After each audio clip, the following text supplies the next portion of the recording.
My name is Marcus, and 7 years ago my wife Sarah walked out of our apartment with my best friend Derek, looked me straight in the eye and said, "You'll never be enough for anyone." When I called my father crying, he laughed and told me, "Son, some men are built to win and some are built to lose. Guess which one you are." They thought I was finished, they thought wrong. What I built next made them all come crawling back, but by then it was too late. Before we jump back in, tell us where you're tuning in from, and if this story touches you, make sure you're subscribed, because tomorrow I've saved something extra special for you. The smell of burnt coffee and cheap cologne hung in the air like a bad memory that wouldn't fade. It was a Friday evening in Cleveland, Ohio, and I was sitting in our cramped one-bedroom apartment, staring at a stack of unpaid bills while Sarah painted her nails on the couch. The sound of her humming some pop song she'd heard on the radio grated against my nerves, but I didn't say anything. I never said anything anymore. Derek was supposed to come over for our weekly poker night, something we'd been doing since college. Back then we called ourselves the Three Musketeers, Sarah, Derek and me. We were inseparable, or so I thought. Derek was the golden boy, the one who always landed on his feet no matter what happened. Tall, broad shoulders, that easy smile that made everyone trust him instantly. He worked in sales at a pharmaceutical company and seemed to close deals just by showing up. Meanwhile, I was grinding away at a dead-end job at an insurance office, processing claims for 8 hours a day while dreaming of something bigger. Sarah had been distant for months. She used to greet me at the door when I came home from work, excited to hear about my day even though nothing interesting ever happened. Now she barely looked up from her phone when I walked in.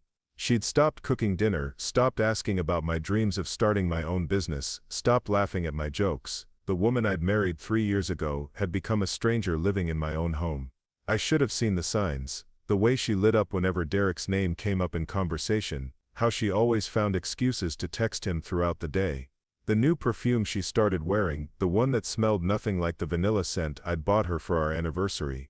The way she'd disappear into the bathroom for 20 minutes whenever he called, emerging with fresh makeup and a smile I hadn't seen directed at me in months. That Friday night, Derek showed up an hour late, which wasn't unusual. What was unusual was the way Sarah practically jumped off the couch when she heard his knock. She smoothed her hair and adjusted her shirt before opening the door, and when she saw him standing there with that trademark grin, her whole face transformed. It was like watching someone flip a light switch. "Derek," she said, throwing her arms around him in a hug that lasted just a beat too long. "I missed you." He hugged her back, his hands resting on her lower back in a way that made my stomach twist.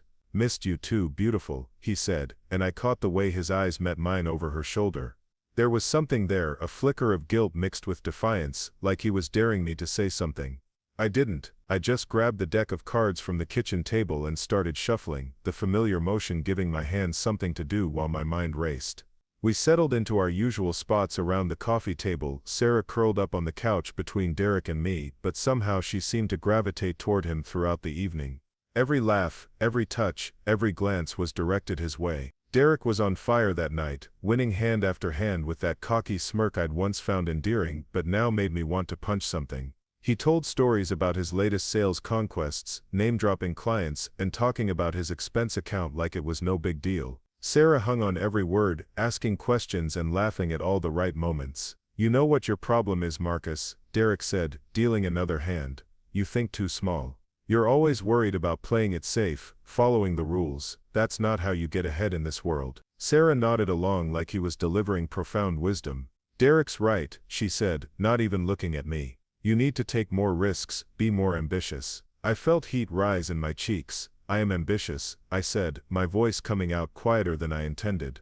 "I've been working on that business plan for months. The consulting firm idea could really take off if I can just save enough to get started." Derek laughed, not the friendly laugh I remembered from college but something sharper. "Marcus, buddy, you've been talking about that business plan for 2 years. At some point you have to stop planning and start doing. It takes time to build something solid," I said, hating how defensive I sounded. "I want to make sure I do it right." "Or maybe you're just scared," Sarah said, and the words hit me like a slap. She wasn't looking at me when she said it, just studying her cards like she was discussing the weather. "Maybe you're comfortable being mediocre." The room went quiet except for the hum of the refrigerator in the kitchen. Derek cleared his throat and gathered up the cards. "Maybe we should call it a night," he said, but there was no real conviction in his voice. Sarah stood up first. "Actually, Derek, would you mind giving me a ride to the store? I need to pick up a few things, and Marcus needs to get some sleep." He's got that early morning meeting on Monday. I didn't have an early morning meeting on Monday. I hadn't had an important meeting in months. But Derek was already reaching for his jacket, and Sarah was grabbing her purse, and somehow I found myself standing in the doorway, watching my wife leave with my best friend at 10 o'clock on a Friday night. "We'll be back in an hour," Sarah called over her shoulder, not bothering to kiss me goodbye. I watched Derek's black BMW pull out of the parking lot, Sarah in the passenger seat laughing at something he'd said. The taillights disappeared around the corner, and I closed the door, stood in the empty apartment, and felt something cold settle in my chest. They didn't come back in an hour. They didn't come back in 2 hours. At midnight, I called Sarah's phone and got voicemail. I called Derek and got the same thing. I sat on the couch, remote in hand, flipping through channels without seeing anything on the screen. Every time I heard a car in the parking lot, I'd look out the window, hoping to see Derek's BMW, but it never came. I must have fallen asleep on the couch because the next thing I knew, sunlight was streaming through the blinds, and I could hear the shower running. Sarah was home. I checked my phone and saw it was almost noon. She'd been gone for 14 hours. I knocked on the bathroom door. "Sarah, we need to talk. Give me a minute," she called back, her voice muffled by the water. But there was something different about her tone, something lighter. She was humming again, that same pop song from the night before.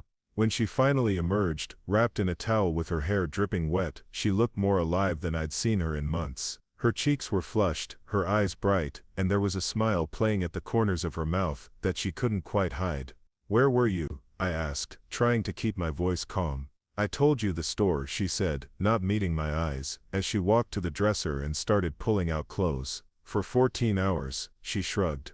"We ran into some of Derek's friends at that new bar downtown, lost track of time. You could have called, my phone died." She turned to face me then, and I saw something in her expression that made my blood run cold. It was pity. She was looking at me like I was a child who didn't understand how the adult world worked. "Marcus," she said, her voice taking on that patient tone she used when explaining something obvious. "Derek and I are friends. We've been friends since college. Just because you're feeling insecure doesn't mean I can't have a social life." Insecure. The word hit me like a physical blow. "I'm not insecure," I said. "I'm concerned. You disappeared for 14 hours with another man." "Another man." Sarah laughed, but it wasn't a happy sound. "Derek isn't another man. He's Derek. He's practically family." "He's not family," I said, my voice rising despite my efforts to stay calm. "He's my friend, and you're my wife, and something about this whole situation feels wrong." Sarah's expression hardened. "You know what feels wrong, Marcus? Being married to someone who thinks so little of me that he assumes I'm cheating just because I have a good time with a friend. You know what else feels wrong? Being married to someone who's so threatened by success that he can't stand to be around it. That's not fair, isn't it?" She pulled on a sweater and jeans, moving with quick, angry motions. "When's the last time you took me somewhere nice, Marcus? When's the last time we did anything that didn't involve sitting in this apartment watching Netflix? Derek took me to that new steakhouse downtown last night. The one you said was too expensive when I suggested it for our anniversary." My mouth went dry. "Derek took you to dinner as friends," she said quickly, but I caught the slip. She'd meant to say they'd run into his friends at a bar, but now she was talking about dinner at an expensive. The lies were piling up, and she was getting tangled in them. "Sarah," I said, sitting down on the bed because my legs suddenly felt unsteady. "Are you having an affair?" The question hung in the air. The question hung in the air between us like a loaded gun. For a moment neither of us spoke. Sarah stopped getting dressed and stared at me, and I saw a dozen emotions flicker across her face. Guilt, anger, defiance, and something that might have been relief. "Do you really want to know the answer to that question?" she asked finally. My heart was pounding so hard I could hear it in my ears. "Yes." She sat down on the edge of the bed, not close enough to touch me, and clasped her hands in her lap. When she looked up, her eyes were steady and clear, and I knew before she said a word that my world was about to end. "Derek makes me feel alive," she said quietly. "He makes me laugh. He takes me places and introduces me to interesting people and talks about the future like it's something exciting instead of something to be afraid of. When I'm with him I remember who I used to be before I married someone who's content to process insurance claims for the rest of his life. I felt like I was drowning." "How long?" I managed to ask. 3 months, she said. But Marcus, it's not just about the physical stuff. It's about feeling valued, feeling special. Derek sees me as more than just someone to split rent with. 3 months, while I'd been working extra hours to try to save money for my business, while I'd been bringing her coffee in bed on Saturday mornings, and planning our future together, she'd been building a life with someone else. I want a divorce, she said, and the words came out so calmly that for a moment I thought I'd misheard her. Sarah, please, I said, reaching for her hand, but she pulled away. We can work through this, we can go to counseling. I can change. I don't want you to change, she said. I want you to be happy, but I can't be happy with you anymore. I've tried, Marcus. I've tried for months to convince myself that this was enough, that you were enough, but I can't live like this anymore. She stood up and walked to the closet, pulling out a suitcase I didn't even know we owned. Derek's picking me up in an hour. I'm going to stay with him while I look for my own place. You've already made plans, I said, and it wasn't a question. You've been planning this. Yes, she said simply. I watched her pack, my wife of 3 years folding her clothes and placing them carefully in a suitcase, preparing to leave me for my best friend. She moved efficiently, like she'd been rehearsing this moment in her mind. Preparing and narrating this story took us a lot of time, so if you are enjoying it, subscribe to our channel, it means a lot to us. Now back to the story. She took her jewelry, her books, the framed photo of her parents from the nightstand. She left behind the picture of us from our honeymoon, the one where we're both laughing at something the photographer said. Can I ask you something? I said as she zipped up the suitcase. She paused, her hand on the zipper. What? Did you ever love me? Really love me? Sarah was quiet for a long moment, and I could see her choosing her words carefully. I loved the idea of you, she said finally. I loved how safe you made me feel, how stable you were. But Marcus, love isn't just about safety and stability. It's about passion and excitement, and feeling like you're part of something bigger than yourself. I never felt that with you. The honesty was like a knife twisting in my chest. Part of me wanted her to lie, to tell me she'd loved me once even if she didn't anymore. But Sarah had always been direct, and I guess she saw no reason to change that. Derek's car horn honked outside, and Sarah grabbed her suitcase. She walked to the door, then turned back to look at me one last time. I hope you find someone who appreciates the kind of man you are, she said. I hope you find happiness. Sarah, wait, I said, but she was already walking out the door. I followed her to the window, and watched Derek get out of his car to help her with her suitcase. He was wearing an expensive-looking shirt I'd never seen before, and when Sarah reached him he wrapped his arms around her and kissed her forehead. It was such an intimate gesture, so natural and comfortable, that I realized they'd been doing this for much longer than 3 months. Derek looked up at the window where I was standing, and raised his hand in what might have been a wave or might have been a goodbye. Then he helped Sarah into the passenger seat, loaded her suitcase in the trunk, and drove away with my wife. I stood at that window for a long time after they disappeared, staring at the empty parking space where Derek's car had been. The apartment behind me felt enormous and suffocating at the same time.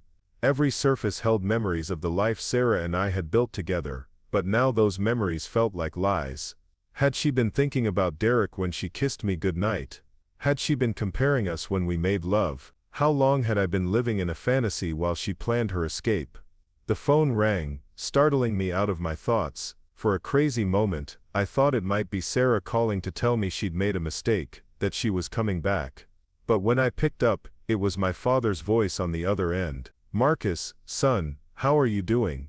Dad called every few weeks, usually on Saturday afternoons when he had nothing better to do. He was a retired construction foreman who'd built his own successful contracting business from nothing, and he'd never quite understood why his son had chosen to work behind a desk instead of with his hands.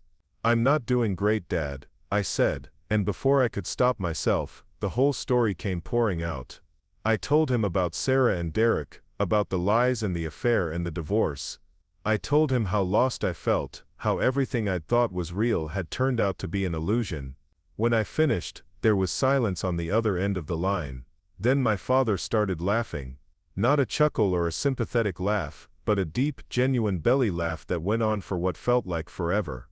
Dad, I said, confused and hurt, did you hear what I just told you? Oh, I heard you, he said, still chuckling. Son, some men are built to win, and some are built to lose.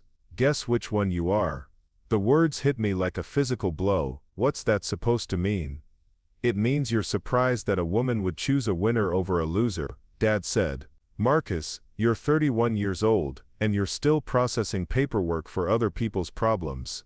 You've been talking about starting a business for years but never actually do anything about it. You let your best friend walk all over you, and now you're crying because your wife figured out she could do better. I felt like the ground was shifting beneath my feet.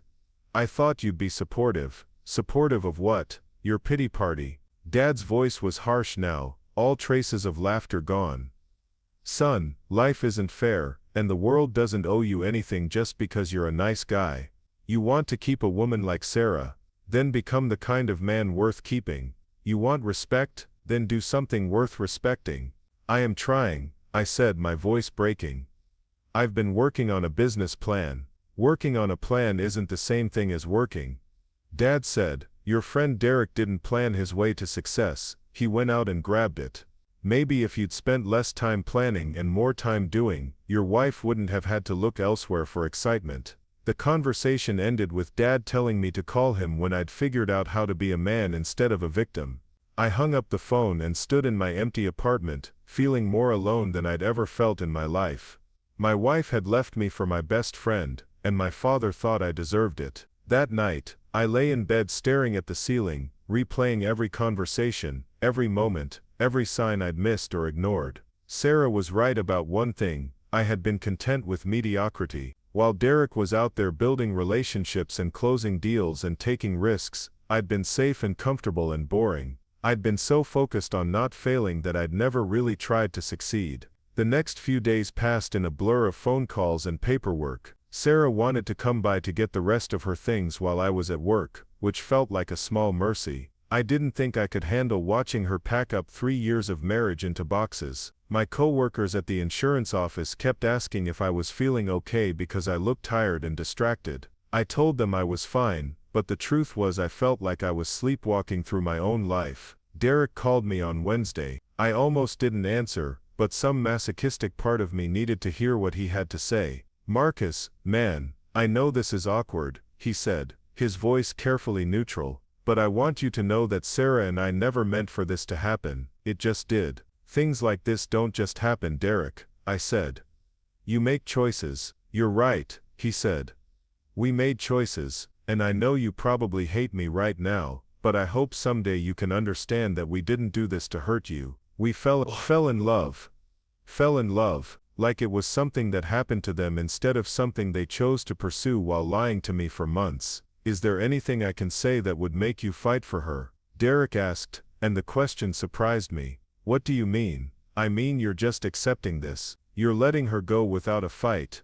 Don't you think she's worth fighting for? The question hung in the air and I realized I didn't have. Was Sarah worth fighting for? The woman who'd been lying to me for months, who'd been building a relationship with another man while planning our future together, or was Derek right that I was just giving up because that's what I always did when things got difficult? What would fighting look like? I asked. I don't know, man. Show her you're not the same guy she married. Show her you can be exciting and ambitious and everything she says she wants. Make her choose instead of just handing her over. It was strange advice coming from the man who was sleeping with my wife, but there was something in Derek's voice that made me think he wasn't entirely happy about how this had played out either. Maybe he'd wanted me to put up more of a fight. Maybe Sarah had too. But I didn't fight. I signed the divorce papers when they arrived 2 weeks later. I helped Sarah move her remaining things out of the apartment. I even shook Derek's hand when he came to pick up the last box because what else was I supposed to do? The thing about being a nice guy is that you keep being nice even when niceness is the last thing the situation calls for. 6 months later I saw their engagement announcement on Facebook. Sarah was wearing a ring that probably cost more than I made in 3 months, and she looked radiant in a way I'd never seen during our marriage. The caption read, "When you know, can't wait to marry my best friend and the love of my life." I stared at that photo for a long time, studying Derek's confident smile and Sarah's glowing happiness, and I felt something shift inside me. It wasn't anger exactly, and it wasn't heartbreak. It was something colder and more focused. It was the realization that my father had been right about one thing. The world really was divided into winners and losers, and I'd been content to be a loser for far too long. That night, I did something I'd never done before. I stopped making plans and started making moves. I opened my laptop, not to work on another business plan or research another idea, but to actually do something. I didn't know what I was going to build yet, but I knew I was going to build it with the same determination that Derek had used to steal my wife. The apartment felt different now, not empty but full of possibility. For the first time in months, maybe years, I felt awake. Sarah had been wrong about one thing though: I wasn't built to lose. I'd just been playing the wrong game. The rain was hammering against the windows of my cramped studio apartment in Portland when I finally admitted to myself that I had no idea what I was doing. It was 3 in the morning on a Tuesday, and I'd been staring at my laptop screen for so long that my eyes felt like sandpaper. The cursor blinked mockingly at me from the empty document I'd titled Business Ideas 6 hours earlier. I'd left Cleveland 8 months after the divorce was finalized, packed everything I owned into the back of my Honda Civic, and drove west until I ran out of money. Portland seemed like the kind of place where people reinvented themselves, where a 32-year-old insurance claims processor could become something else entirely. The problem was figuring out what that something else might be. The studio I was renting was barely 400 square feet, tucked above a coffee shop that roasted beans until midnight, and filled my tiny space with the smell of burnt espresso. My bed was a mattress on the floor, my desk was a folding table from Target, and my office chair was a lawn chair I'd found on the sidewalk. It wasn't much, but it was mine, and for the first time in my adult life, nobody could take it away from me. I'd been living off my savings from the sale of the furniture Sarah and I had bought together, supplemented by freelance work doing data entry for small businesses. It wasn't glamorous, but it paid enough to keep me fed and housed while I figured out my next move. The problem was that 8 months later, I still had no idea what that move should be. Derek had been right about one thing during that awful phone call: I was a planner, not a doer.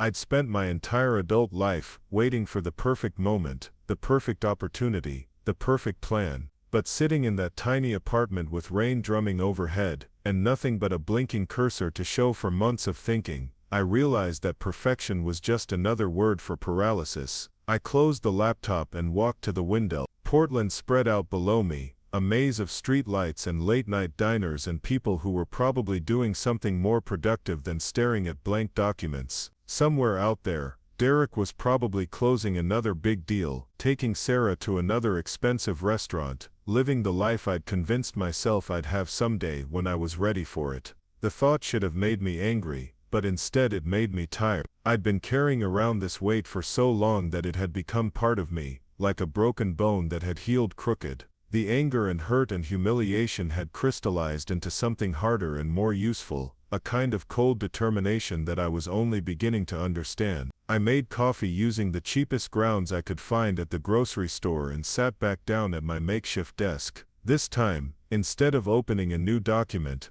I started browsing job listings, not the kind of safe, comfortable positions I'd always gravitated toward, but something different, something that would force me to grow. That's when I found it. A posting for a junior business development associate at a tech startup called Data Flow Solutions. The company built software for supply chain management, and they were looking for someone with exceptional analytical skills, hunger for growth, and the ability to thrive in a fast-paced environment. The salary was lower than what I'd been making at the insurance company, but it included equity and the opportunity to help build something revolutionary. I'd never worked in tech before.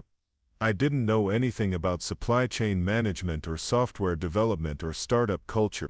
But as I read through the job description, something clicked into place. This wasn't just a job posting, it was an invitation to become someone else. I spent the next 3 days crafting my application. I researched everything I could find about Data Flow Solutions, their competitors, their market position, their growth trajectory. I taught myself the basics of supply chain terminology, and read case studies about successful business development strategies. By the time I submitted my resume and cover letter, I knew more about their industry than I'd ever known about insurance. The response came faster than I expected. Within a week, I was on a video call with Rachel Martinez, Dataflow's head of business development. She was probably 10 years younger than me, with sharp eyes and the kind of confidence that comes from knowing exactly what you want and how to get it. "Your background is interesting, Marcus," she said, scrolling through my resume on her screen. "Insurance isn't exactly a traditional path into tech. What makes you think you'd be successful here?" I'd prepared for this question, but when it came time to answer, I found myself saying something completely different than what I'd rehearsed. "Because I'm hungry," I said. "I've spent the last year watching people I thought I knew build lives I didn't even know I wanted. I've been playing it safe my entire career and all it got me was comfortable mediocrity. I don't want to be comfortable anymore. I want to build something that matters." Rachel leaned back in her chair, studying me through the camera.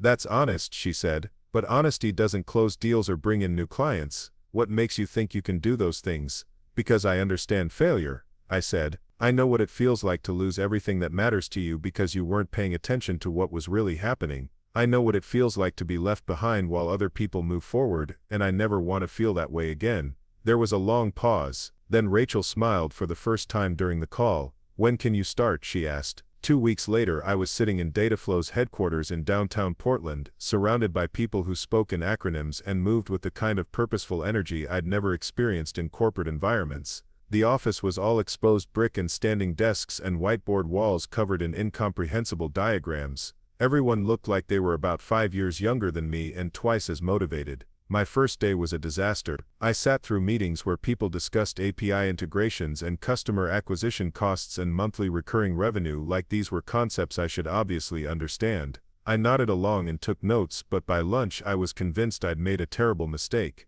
That's when I met Alex Chen, a software engineer who'd been with the company since its founding 3 years earlier. He found me eating a sad sandwich alone in the break room, looking like I was contemplating jumping out the window. "Rough first day?" he asked, sitting down across from me. "I have no idea what anyone is talking about," I admitted. "I'm pretty sure they're going to fire me before the week is over." Alex laughed. "You know what I was doing 3 years ago? Working at a Pizza Hut and teaching myself to code on YouTube. Now I'm a senior engineer at a company that's about to close a Series B funding round. The beautiful thing about startups is that nobody really knows what they're doing. We're all just figuring it out as we go." He was right, but it took me months to truly understand what he meant. The first few weeks were brutal. I worked 12-hour days just to keep up with conversations, staying late to research every unfamiliar term and concept. I read industry blogs during my lunch breaks and listened to business podcasts on my commute. Slowly, painfully, I began to understand not just what people were saying but why it mattered. Rachel became my unofficial mentor, though she was never gentle about it. She'd throw me into client calls with no preparation, then dissect my performance afterward with surgical precision. She taught me to listen for what clients weren't saying, to identify their real problems underneath the problems they thought they had. "Business development isn't about selling software," she told me after a particularly difficult call with a logistics company that had ultimately passed on our services. "It's about solving problems, and you can't solve problems you don't understand." The breakthrough came 6 months into the job. I was researching a potential client, a mid-sized manufacturing company that was struggling with inventory management. Their CEO had agreed to a preliminary call, but he'd made it clear that he was skeptical about working with a relatively small tech company. Instead of preparing a standard pitch about Dataflow's features and capabilities, I spent 3 days studying their business model. I read their annual reports, analyzed their supply chain, identified the specific bottlenecks that were costing them money. By the time we got on the call, I knew more about their inventory challenges than their own operations manager did. "Mr. Thompson," I said during the call, "I've been looking at your distribution patterns and I think I know why your fulfillment costs spiked 18% last quarter." There was silence on the other end of the line. Then Thompson said, "Go on." I walked him through my analysis, showing him exactly where his inventory was sitting too long, which distribution centers were underutilized, and how our software could optimize his entire supply chain to reduce costs by at least 20%. It wasn't a sales pitch, it was a consultation. By the end of the call, Thompson had agreed to a pilot program. Within 3 months we'd reduced his fulfillment costs by 22%, and he became one of our biggest advocates in the industry. Rachel pulled me aside the day after Thompson signed his full contract. "That," she said, "is how you do business development. You didn't sell him software, you solved his problem." The success with Thompson opened doors I didn't even know existed. Word spread in the manufacturing industry about the guy at Dataflow who actually understood their business, and suddenly I was fielding calls from companies across the country. My commission checks started getting bigger, and more importantly, I started feeling like I knew what I was doing. But the real change wasn't happening in my bank account, it was happening in how I saw myself. For the first time in my life, I was genuinely good at something that mattered, not just competent or reliable, but genuinely excellent. When clients called Dataflow asking for me specifically, when my colleagues started coming to me for advice on their own deals, when Rachel began including me in strategy meetings with the executive team, I felt something I'd never experienced before. I felt valuable. The transformation wasn't just professional. I started working out again, something I hadn't done consistently since college. I bought clothes that actually fit properly instead of just grabbing whatever was cheapest at Target. I moved out of the studio apartment and into a one-bedroom place with actual furniture. Nothing fancy, but everything was chosen deliberately instead of just accepted as good enough. I even started dating again, though that was more complicated. The women I met seemed to fall into two categories: those who were impressed by my job at a tech startup, and those who were concerned that I was a 33-year-old divorcee who was just figuring out his career. I went on a lot of first dates and very few second ones, but I didn't mind. I was too busy building something to worry about building a relationship. 18 months into my time at Dataflow, Rachel called me into her office for what I assumed would be another debrief on a client call. Instead, she had a bottle of champagne on her desk and a grin I'd never seen before. "We just closed our Series B," she said, popping the cork. $15 million in funding, led by Sequoia Capital. I knew what this meant. Dataflow was no longer just a promising startup. We were a legitimate company with serious backing and unlimited potential. More importantly for me personally, my equity stake had just become worth real money. "There's something else," Rachel said, pouring champagne into 2 coffee mugs. "The board wants to expand our business development team. They want someone to head up our enterprise division, focusing on Fortune 500 companies." I took a sip of champagne and waited for her to continue. "They want you to do it," she said. "VP of Enterprise Business Development. Your own team, your own budget, and a compensation package that includes significant equity upside." I set down my mug carefully. "Rachel, I've been here less than 2 years. I don't have experience managing a team. You've brought in more revenue in the last 6 months than some of our senior people have brought in all year," she said.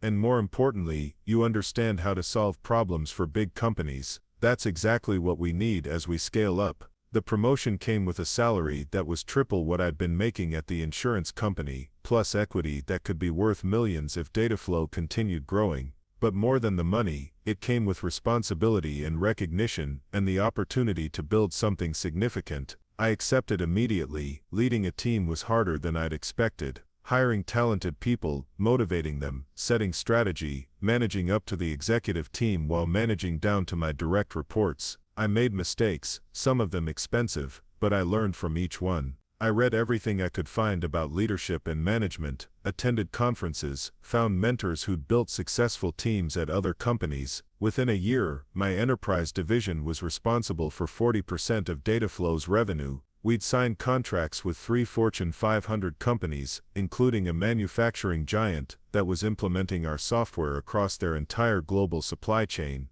The deal was worth 8 figures over 3 years, the largest contract in Dataflow's history. The night we closed that deal, I was sitting in my apartment, which had grown from 1 bedroom to 2, looking at the equity statement that had arrived in my email. On paper I was worth just over $2 million.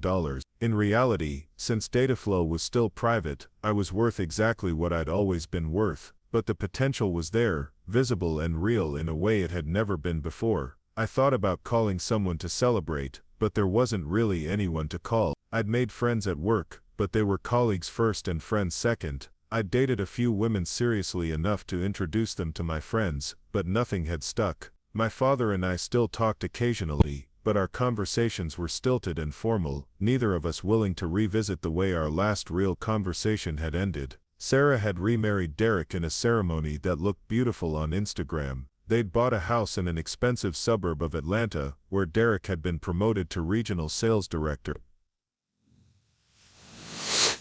According to the social media posts I couldn't quite stop myself from checking, they were trying to start a family, Looking at their pictures, I felt something I hadn't expected. Not jealousy or anger or regret, but a kind of distant curiosity. The man Sarah had left me for was the same man she'd married, successful and confident and charming. But I wasn't the same man she'd left. I wasn't even close. The Marcus who'd sat in that Cleveland apartment processing insurance claims and dreaming about someday starting a business was gone. In his place was someone I was still getting to know, someone who solved problems for billion-dollar companies and led teams and made decisions that affected people's careers and lives. I opened my laptop and did something I'd been thinking about for weeks. I started researching what it would take to start my own company. Not someday, not when everything was perfect, but now, while I had momentum and connections and enough money to take real risks. Dataflow had taught me how businesses really worked, how deals got made, how problems got solved, but more importantly, it had taught me that I was capable of more than I'd ever imagined.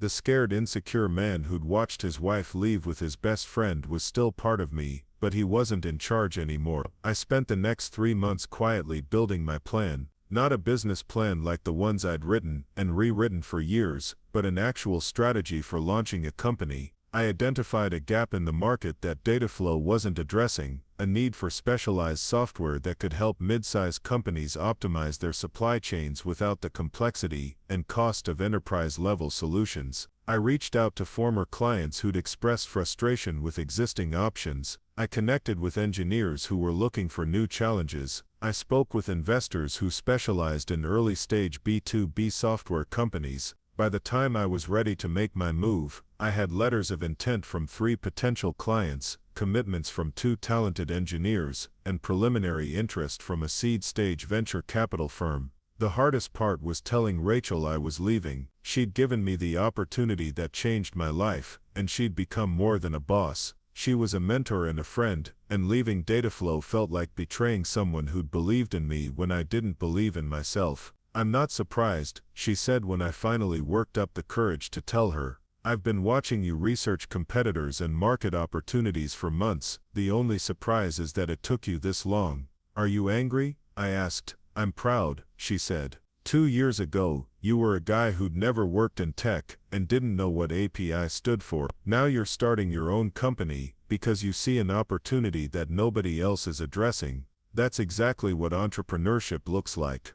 She paused, then smiled. "Also, Dataflow would like to be your first client. We've been looking for exactly the kind of solution you're building for our mid-market prospects." I left Dataflow on a Friday in March, 3 years and 2 months after my first day in their conference room, feeling like I didn't belong. The following Monday, I incorporated Streamline Solutions LLC, with myself as founder and CEO. The early days were exactly as brutal as everyone had warned me they would be. I worked 18-hour days from my apartment, writing code with my engineering co-founders, talking to potential clients, figuring out pricing and marketing, and all the 1,000 details that nobody tells you about when you're dreaming of starting a company. We launched with a beta version that barely worked, and 3 clients who were patient enough to help us figure out what we were building. For the first 6 months I wasn't sure we were going to make it. We were burning through my savings faster than I'd anticipated, and every day brought new problems I didn't know how to solve.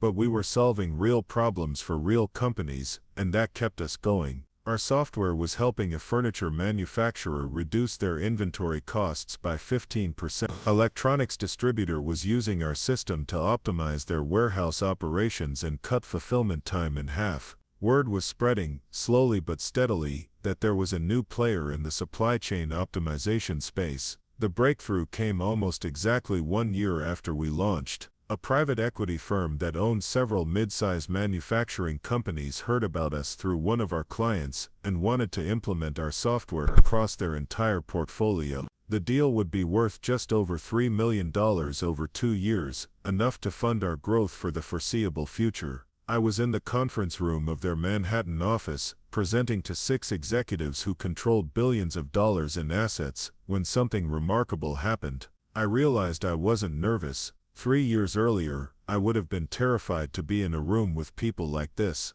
But now, I belonged here. I knew exactly what problems they were trying to solve, exactly how our software could help them, and exactly what it was worth. Gentlemen, I said, wrapping up my presentation, your current supply chain inefficiencies are costing your portfolio companies approximately $12 million annually. Our software can reduce those losses by at least 60%, which means this investment will pay for itself in less than 4 months. The lead partner, a man named Charles Morrison who'd built his reputation on turning around struggling companies, leaned back in his chair and studied me. Mr. Davis, he said, how long have you been in business? 14 months, I said, and before that? I was VP of Business Development at Dataflow Solutions, and before that, I met his eyes and decided to tell the truth.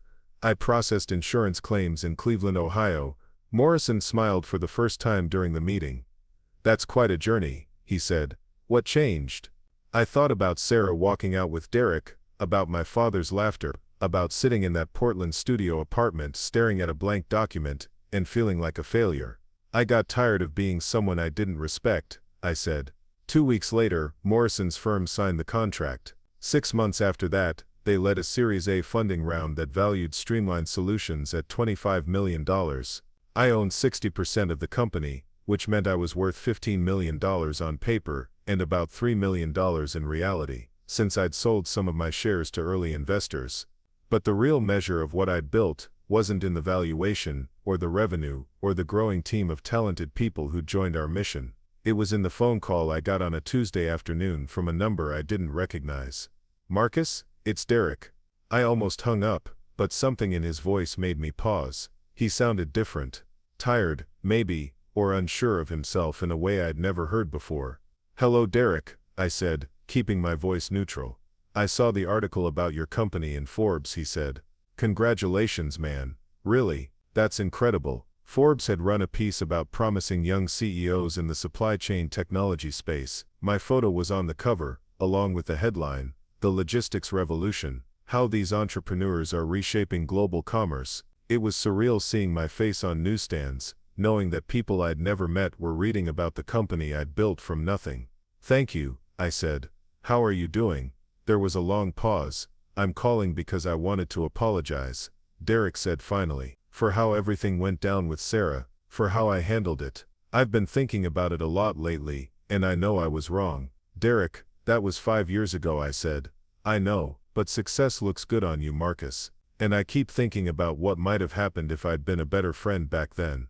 If I'd encouraged you instead of stealing from you. Stealing from you. It was the first time he'd characterized it that way, and hearing him say it felt like something shifting into place. Is everything okay? I asked. Another pause. Sarah and I are getting divorced, he said. It's been coming for a while. Turns out being married to someone you stole from someone else doesn't feel as good as you think it will. I should have felt vindicated, but instead I felt something closer to sympathy. I'm sorry to hear that. Are you?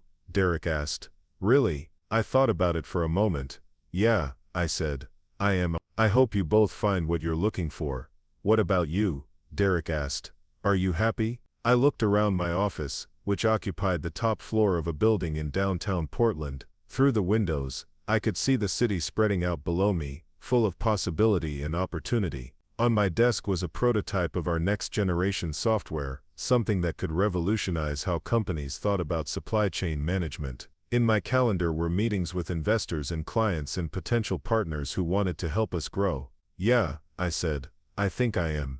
After Derek hung up, I sat in my office for a long time, thinking about the strange path that had led me here. 5 years ago I'd been a man whose wife could leave him for his best friend, because I wasn't worth staying for. Now I was building something that mattered, leading a team of brilliant people, solving problems for companies around the world. The scared, insecure insurance processor was still part of me somewhere, but he wasn't driving anymore.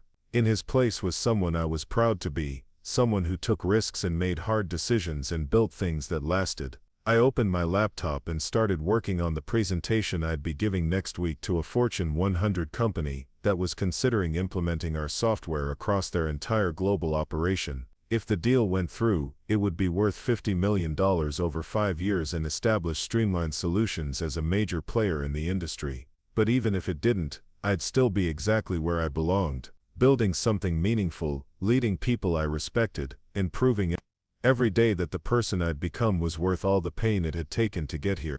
The notification came on a Thursday morning, while I was reviewing quarterly projections in my corner office. My assistant knocked gently, and entered with a strange expression on her face. "Mr. Davis, there's someone here to see you," Jennifer said, her voice carefully neutral. "She says she's your ex-wife." I looked up from my laptop, where spreadsheets showing 8-figure revenue numbers had been demanding my attention. 5 years. It had been 5 years since I'd seen Sarah in person, though I'd occasionally glimpsed her life through the social media posts I'd finally stopped checking 2 years ago. "Send her in," I said, closing the laptop and straightening my tie. I wasn't sure what I felt. Not nervousness, exactly, but a heightened awareness, like the moment before a crucial business presentation. Sarah walked into my office, wearing a navy dress that I didn't recognize, and heels that clicked against the hardwood floor. She looked older, more polished somehow, but there were lines around her eyes that hadn't been there when she'd walked out of our Cleveland apartment with her suitcase. "Hello, Marcus," she said, stopping just inside the doorway. "This is quite an office." I gestured to the chair across from my desk. "Please sit down. Can Jennifer get you anything? Coffee, water?" "Coffee would be nice," she said, settling into the chair. Looking around at the floor-to-ceiling windows that offered a panoramic view of Portland's skyline. "Black, no sugar." I remembered. She'd always taken her coffee black, claimed it was more sophisticated than adding cream and sugar. I asked Jennifer to bring 2 coffees and closed the door after she left. "So," I said, returning to my desk, "what brings you to Portland?" Sarah smiled, but it didn't reach her eyes. "You mean besides wanting to see this empire you've built?" The Forbes article was impressive, Marcus. "Really impressive, thank you," I said, "though I'm sure that's not why you're here." She laughed, a sound I remembered, but that seemed different now, less spontaneous. "You always were direct. I suppose there's no point in small talk." Jennifer returned with 2 steaming mugs, and Sarah wrapped her hands around hers like she was trying to warm herself. After Jennifer left, closing the door behind her, Sarah looked directly at me for the first time since entering. "Derek and I are divorced," she said, "finalized last month." "He mentioned that when he called," I said. "I'm sorry it didn't work out." "Are you?" she asked, tilting her head slightly. "Really?" I considered the question seriously. "Yes, I am." I wouldn't wish a failed marriage on anyone, even after everything that happened. Sarah studied my face like she was trying to determine if I was being sincere. "You've changed," she said finally. "You're different. 5 years will do that to a person." "It's more than that," she said. "You carry yourself differently. You sound different when you speak, even the way you're sitting in that chair. It's like you own the world." "I own a small piece of it," I said. "This company, anyway." She gestured around the office. "This isn't small, Marcus. Streamline Solutions has what, 200 employees now, offices in 6 cities. That Fortune 100 contract you signed last year was worth more money than most people see in a lifetime." I wasn't surprised she knew the details. Our success had been covered extensively in business publications, and Sarah had always been thorough in her research. "We've been fortunate," I said. "Good timing, good team, good market conditions." "Don't do that," Sarah said sharply. "Don't minimize what you've accomplished. This isn't luck, Marcus. This is you becoming the person I always said you could be." The words hung in the air. I remembered similar conversations from our marriage. Sarah pushing me to be more ambitious, more aggressive, more like Cesar's voice. I would bows. I Derek. But there was something different in her voice now, something that sounded almost like regret. "What do you want, Sarah?" I asked gently. She set down her coffee mug and looked out the window at the city below. "Derek lost everything," she said. "The pharmaceutical company downsized, and he was let go 8 months ago. He'd been gambling again, sports betting mostly, and he'd hidden it from me until the credit card bills started coming. We lost the house, the cars, everything." I felt a flicker of sympathy, but mostly I felt nothing. Derek's problems weren't my problems anymore. "I'm sorry to hear that," I said, "but I'm not sure what that has to do with me." Sarah turned back to face me. "He's been calling you, hasn't he? Asking for help?" I nodded. Derek had called 3 times in the past month, always with some story about a business opportunity, or a chance to reconnect. I'd been polite but non-committal, sensing that he was building up to asking for something. He's embarrassed to ask directly. Sarah said, but he needs a job, Marcus. He's got nothing left, and his reputation in pharmaceutical sales is shot. He was hoping you might have a position at your company. The request shouldn't have surprised me, but it did. After everything that had happened, after stealing my wife and destroying my trust, Derek thought he could simply ask for a favor. Sarah said carefully. You understand why that would be complicated. I know, she said quickly. I know how it sounds, but Derek is a good salesman, you know that. He could be an asset to your team. Derek is a good salesman when he's motivated and focused, I said. But he's also someone who takes what he wants without considering the consequences. That's not the kind of person I hire anymore. Sarah's composure cracked slightly. Please, Mark. I know we hurt you. I know what we did was wrong, but he's desperate. And I don't know what else to do. What about you? I asked. What are your plans? She shrugged.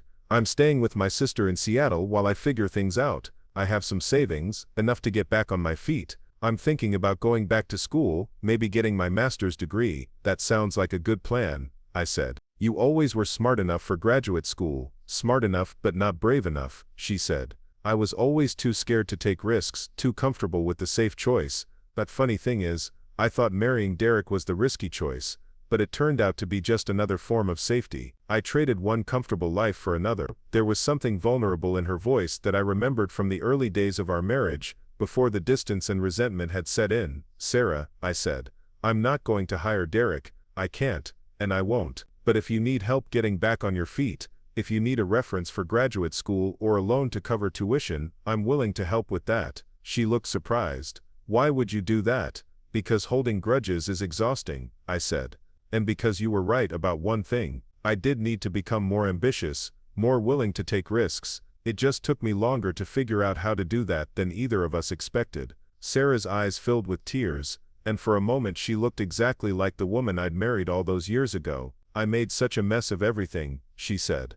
My marriage to you, my marriage to Derek, my entire adult life. I keep making the same mistakes over and over. Then stop making them, I said. You're 34 years old, Sarah. You have time to build whatever life you want, but you have to actually build it, not just wait for someone else to hand it to you. She wiped her eyes with the back of her hand. Is that what I did? Wait for someone else? I think we both did, I said. The difference is that I eventually stopped waiting. We sat in silence for a moment, and I found myself thinking about the man I'd been when Sarah left. Passive, reactive, always waiting for permission to want more than what I had.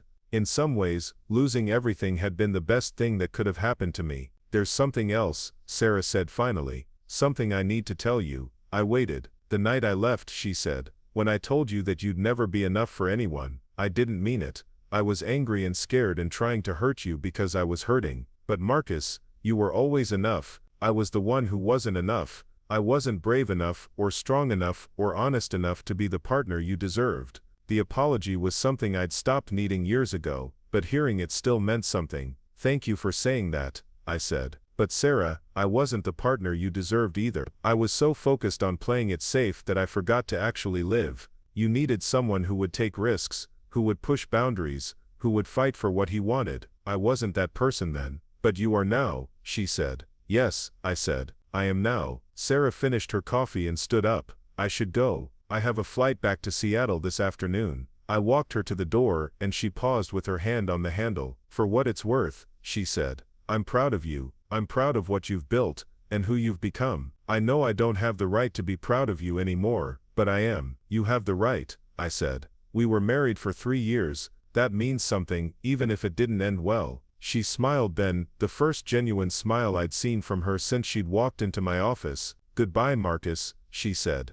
Goodbye, Sarah. I watched from my window as she walked to the parking garage across the street, and then I returned to my desk and opened my laptop. The quarterly projections were still there, waiting for my review, but I found it hard to concentrate. Seeing Sarah had stirred up emotions I'd thought I'd moved past, not romantic feelings, but something more complex, a mixture of closure and vindication and unexpected sadness. My phone buzzed with a text from an unknown number. When I opened it, I saw a message from Derek. Sarah told me she saw you today. I know she asked you about a job for me. I want you to know that I understand if you can't help. I wouldn't blame you. I just want to say that I'm sorry, Marcus, for everything. You deserved better from both of us. I stared at the message for a long time before typing back a simple response. Thank you for saying that. I hope things work out for you. He didn't respond, and I didn't expect him to. Some conversations don't need to continue beyond an acknowledgement of what happened and what might have been different. That evening I had dinner with Elena Rodriguez,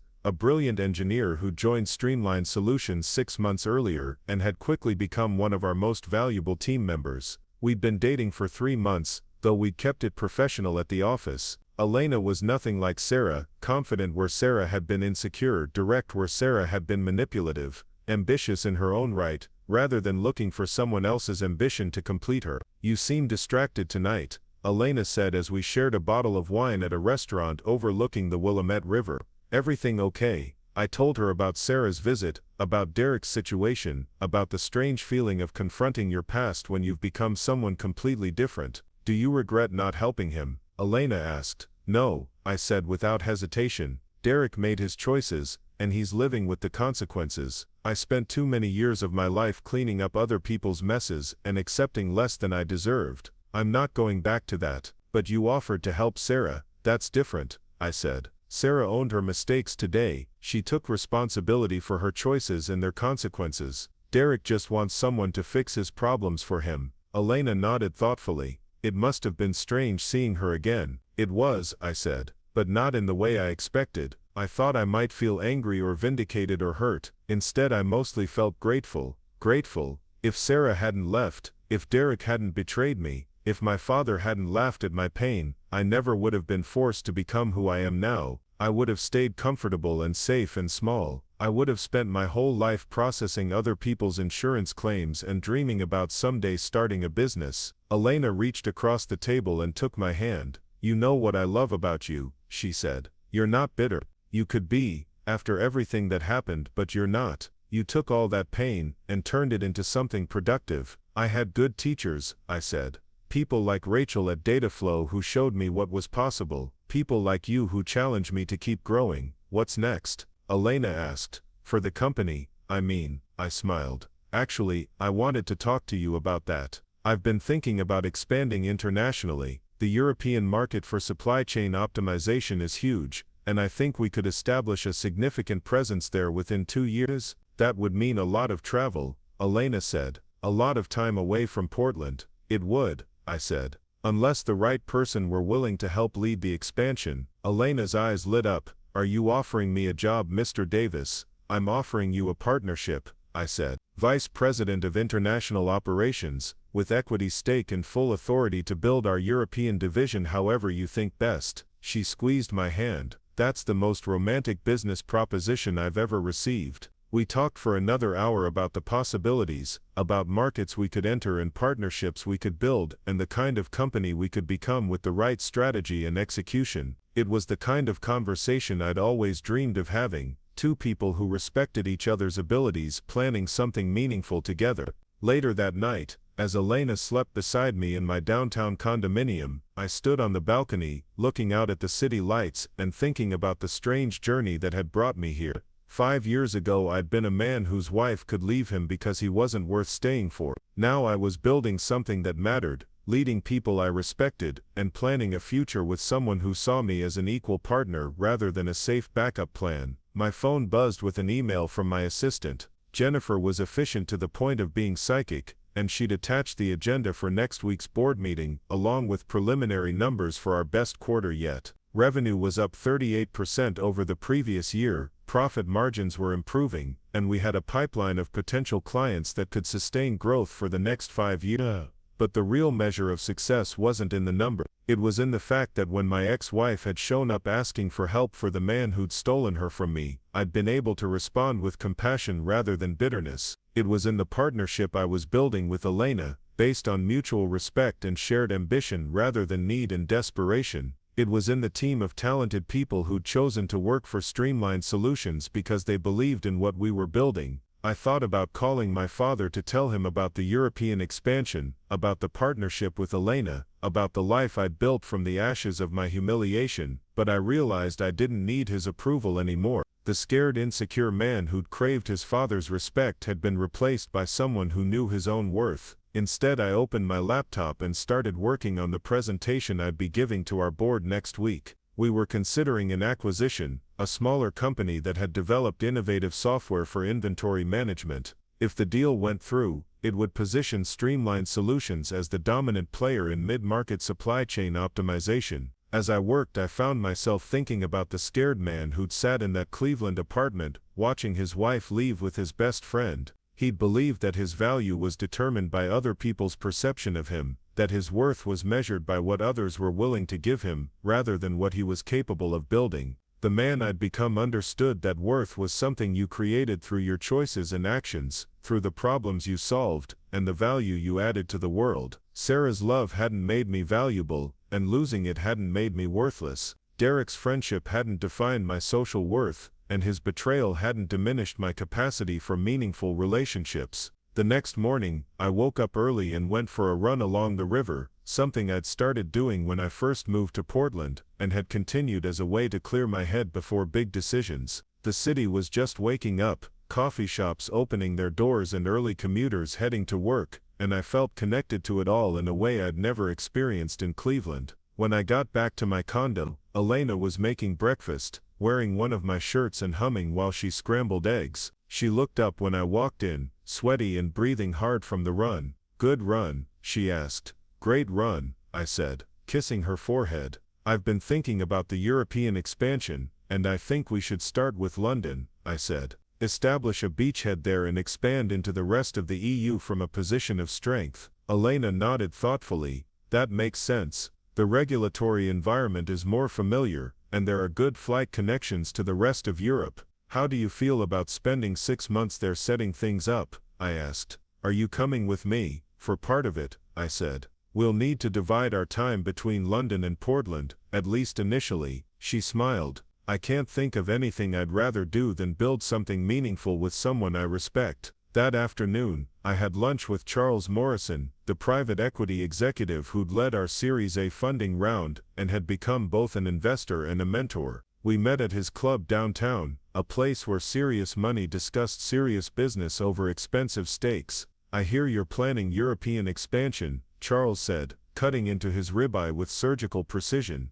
"Word travels fast," I said. "I make it my business to know what my portfolio companies are doing," he said. "Especially the ones that are exceeding projections." "Any advice?" Charles smiled. "The same advice I gave you 3 years ago when you were pitching me in that conference room. Trust your instincts, but verify everything. Europeans do business differently than Americans. Relationships matter more, decisions take longer, but once you're established, the loyalty runs deeper." "Any thoughts on timing? The sooner the better," he said.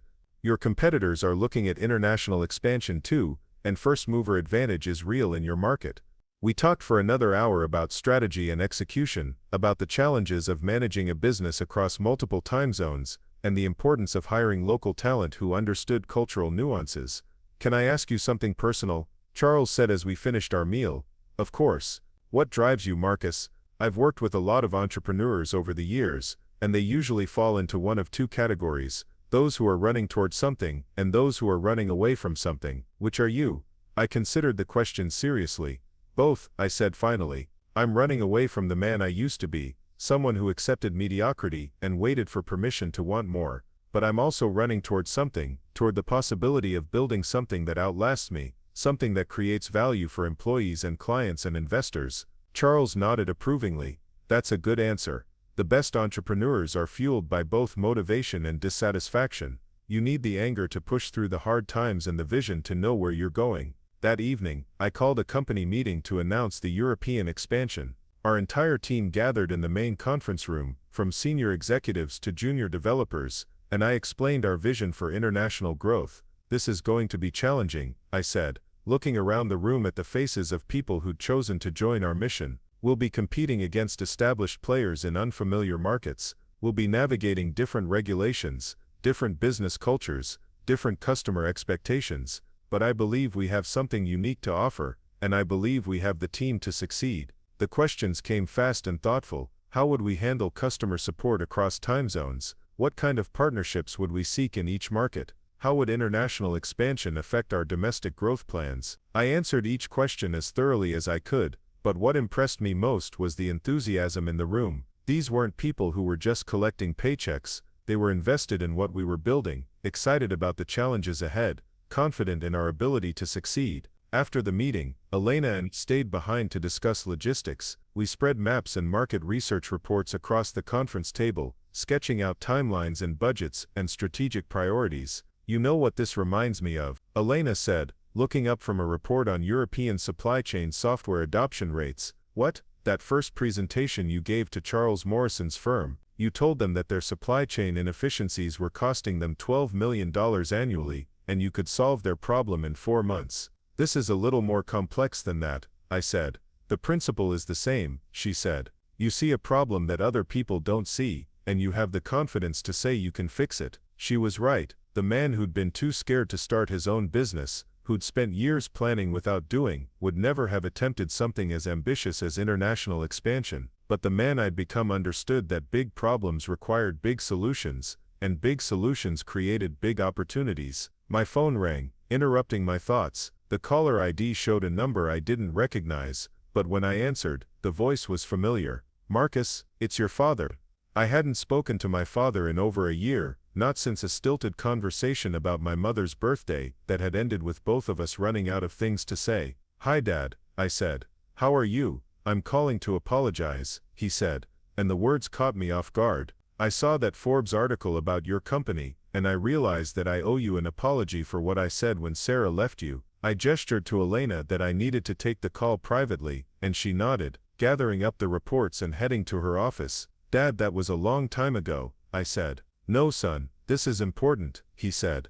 When you called me crying about your wife leaving you for your best friend, I laughed at you. I told you that some men are built to win, and some are built to lose, and I implied that you were a loser. I remember, I said. I was wrong, he said. Not just about you, but about what it means to win or lose. I thought winning meant never getting knocked down, but you've shown me that real winning means getting back up and building something better than what you had before. I felt something shift in my chest, an old wound finally healing. Thank you for saying that, Dad. I'm proud of you, Marcus, he said. I'm proud of the man you've become and the company you've built. I should have told you that years ago. It means a lot to hear it now, I said.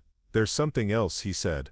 I've been thinking about what you went through, about how everyone you trusted let you down, your wife, your best friend, even me, and I realized that maybe that's what you needed. Maybe you had to lose everything to find out what you were really capable of. Maybe, I said. Though I wouldn't recommend it as a strategy. Dad laughed, and for the first time in years it sounded genuine. No, probably not, but son, some people spend their whole lives comfortable and safe and never discover what they're truly capable of. You found out. After the call ended, I sat in the empty conference room, thinking about the strange way life unfolds. 5 years ago, I'd been a man who defined himself by what other people thought of him. Now I was someone who knew his own worth, who'd built something meaningful from nothing, who was planning to expand that something across continents. Elena returned with 2 cups of coffee, and sat down beside me. Everything okay? She asked. My father apologized, I said, for not believing in me when I needed it most. How does that feel? Complicated, I said.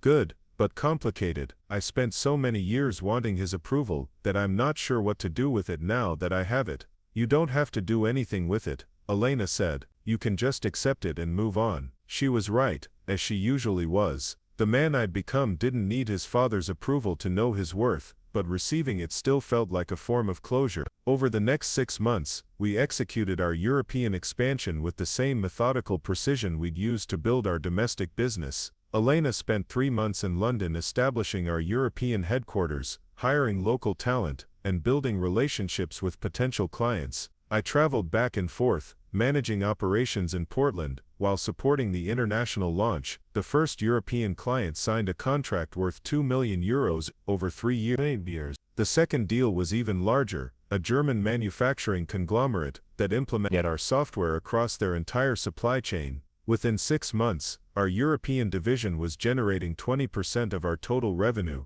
The success attracted attention from potential acquirers. 3 different companies approached us with offers to buy Streamline Solutions, the largest valued at $850 million.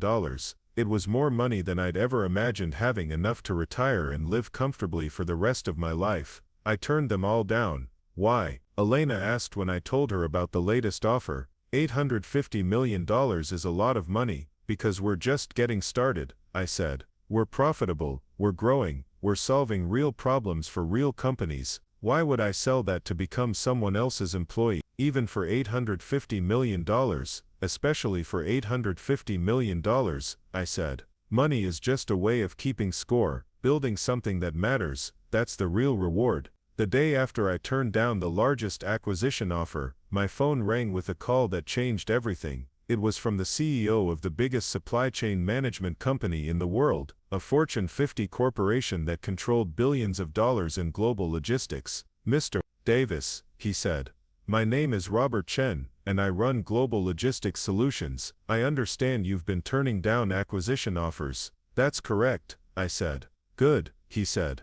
Because I'm not calling to buy your company, I'm calling to propose a partnership. The partnership Robert proposed was unlike anything I'd considered. Instead of selling streamlined solutions, we would maintain our independence while becoming the exclusive supply chain optimization provider for global logistics mid-market clients. The deal would guarantee us minimum revenue of $200 million over 5 years while giving us access to their global network and resources. Why us? I asked during our first face-to-face meeting in their New York headquarters. Because you understand something that most of our competitors don't, Robert said. You understand that mid-market companies have different needs than enterprise clients, but they deserve the same level of service and innovation. You've built solutions specifically for that market, and you've proven that you can scale without losing focus. The partnership negotiations took 3 months, but when we finally signed the agreement, it transformed Streamlined Solutions overnight. We went from a promising regional company to a global player with offices on 4 continents and revenue projections that exceeded my wildest early dreams.